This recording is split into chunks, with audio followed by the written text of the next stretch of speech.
you listen really carefully, you can hear the sound of the Chelsea support at Wembley on Sunday. We've got Super Pat Vieira. He knows exactly what we need. Mitchell at the back, Elise in attack. I don't know what the next line is anymore.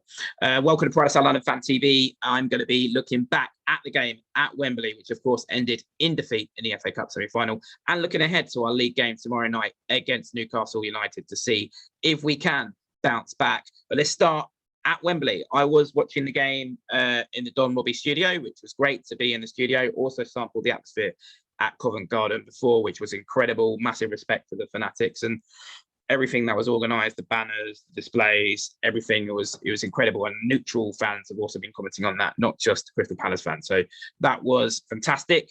Unfortunately, on the pitch, things didn't quite work out. And that the disappointment for me is I don't think the performance reflected the Palace of this season.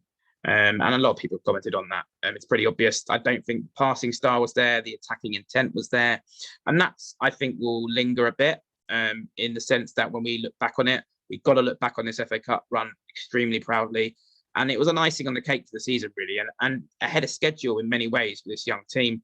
But we didn't show the high press, the energy that you probably was embodied in the 3-0 win at Arsenal, for example. And I think ultimately, there was a lot of talk before the game about Conor Gallagher, whether he should play or not. For me personally, I had no issue with him not playing because the rules are the rules. And we knew that at the outset of the season that he wouldn't be able to play against Chelsea. So we can't really complain about it now. For me, ultimately, though, he was a massive loss in the end. We weren't pressing anywhere near it the way we have done all season. We missed him on the ball. We missed his ability to get in the box. He was a massive loss. And you've got to hold your hands up and say that. Double-edged sword as well with Elise. For me, I'm not going to call out Vieira for not starting him. We don't know the fitness of Elise after his injury that he came back with from the French under-21s. For me, with Elise out as well, that's a double-edged sword. And we were missing a lot of our attacking intent. And that's obvious. But I'm not going to sit here and use that as an excuse. You have to hold your hands up and say the best team won on the day. It wasn't a vintage Chelsea performance by any imagination, but it was an efficient performance. Performance really that showed their experience at that level of kind of games. And they did what they had to do ultimately. And there was two very good finishes from Loftus-Cheek, former Palace loanee, and of course, Mason Mount as well. So Chelsea won 2-0. Do you know what? I'm disappointed, but nowhere near in the way that I was in 2016 when we lost the FA Cup final. That hurt more. I think because that felt like the end of an era, whereas this feels like the start of an era. And I feel like this team is only just getting going with the young players in the team like Tyrone Mitchell and Mark Gahey. And I think this team will come again, and Elise, of course, too. This team will come again, and they'll learn from that experience. They'll probably leave with lingering regrets in that fact that we didn't, as I said, bring the Palace that we've known this season.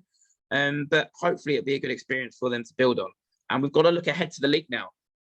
Because I still, and during the cup run, I was saying it as well, we still got a lot to play for. We could still finish in the top 10. We win a game in hand, we are 10th. And that would be significant progress for us as a football club. We've been stuck in that 11th to 15th cycle for a while now.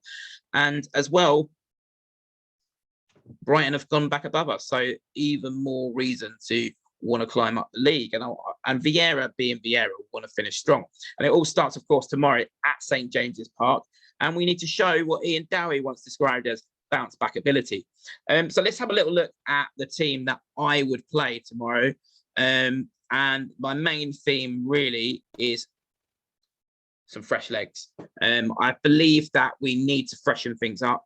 And the two names that you will see coming in particular will be Will Hughes. Of course, Gallagher naturally comes back in, and Edouard coming in too. So I'll get into it. In goal, Vincente Guaita. Left back, Tyrone Mitchell. Gahey and Anderson. And returning, I have no idea why he was out. I don't understand it at all. Nathaniel Klein, who had been in good form. I don't understand the three at the back either, to be honest with you. That happened on Sunday. Kiyate protecting that back four. And then in front of them, I bring Will Hughes in because I think we're going to need some new energy. The players are going to react in different ways. As much as you try and get yourself back up again, mentally it's going to be hard to play again so soon after the disappointment of Sunday. So some fresh faces are important, I think. But also, obviously, I think McArthur 2 games is quick succession. I think we need to protect him from that. And also with Jonathan in midfield, yes, he's been playing very well for Newcastle and powerful in that role, but that's not his natural position. I think infusing Gallagher, you've got 2 real central midfielders, good in the tackle, good at pressing, good on the ball, and hopefully they can get the passing to what it's been this season. Because for me, one of the biggest disappointments was even in that first half where I felt on the whole we were matching Chelsea, we were very sloppy on the ball at times. And ahead of them, Zaha on the left and Elise if he's fit on the right. If Elise isn't fit, then I would go with Jordan Ayew just for his pressing, high press ability. But hopefully Elise is fit to start because we really missed him on Sunday as well. And one of the damning things really was our best chances, and they were good chances that you reflect on, were from Anderson and Kiate with those headers on Sunday, and not our attackers. And we need to bring that attacking intent that we've shown this season back and get those players like Zaha and Elise on the ball. Up front, for me, I thought Mateta was quite poor on Sunday, and a lot of fans have talked about him being brought off, but I think it was the right decision. His touch was well off, and I think long term we've got to be looking ahead to Edouard through the middle as the future for me. He's very, very quick on the ball, quick feet in the box, and I think his pace as well will be important up against the giraffe, Dan Burn. So for me, Edouard through the middle, and I want to see him on a run now. Him and Zaha can, of course, transition left to the middle, and I want to see Edouard in the team, if I'm honest, now until the end of the season. I think we need to go with him. I think he is the long-term solution, and unlucky, really, given this December and January not to feature hardly recently. So that would be my team. I would bring in Will Hughes, obviously Conor Gallagher, climb back in, and Edouard. Let me know your thoughts, and Elise starting if fit. Let me know your thoughts. Who would you select in your team? What changes would you make to the team that I've put out? Let me know your thoughts on the cup final. What were your, not the cup final, we wish, the cup semi-final. What were your thoughts on that?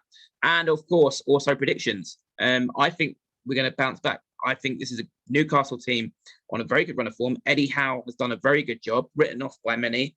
I don't understand why. It seems to be in fashion to write off young managers. We only have to look at the way Vieira was written off. People wrote him off based on Bournemouth being relegated. If you look at his main body of work at Bournemouth, he did an outstanding job, and he's doing a good job at Newcastle so far. And a Newcastle team on a crest of a wave, a good team, strong midfield with Bruno Guimaraes, of course, and Voldemort will be in there weaving his magic. But I just think we'll have enough to win, and I think that we'll want a reaction. I'm going to go 2-1 Palace. Let me know your predictions in the comments below. And as always, if you've liked this video, please press the subscribe button. As I said, if you want to see the watch along that I did of the semi-final, go to the Don Robbie Sports channel. But looking forward to the game tomorrow. Let's hope for some bounce back ability and that we're feeling glad all over. As always, if you like what you've seen, press that subscribe button.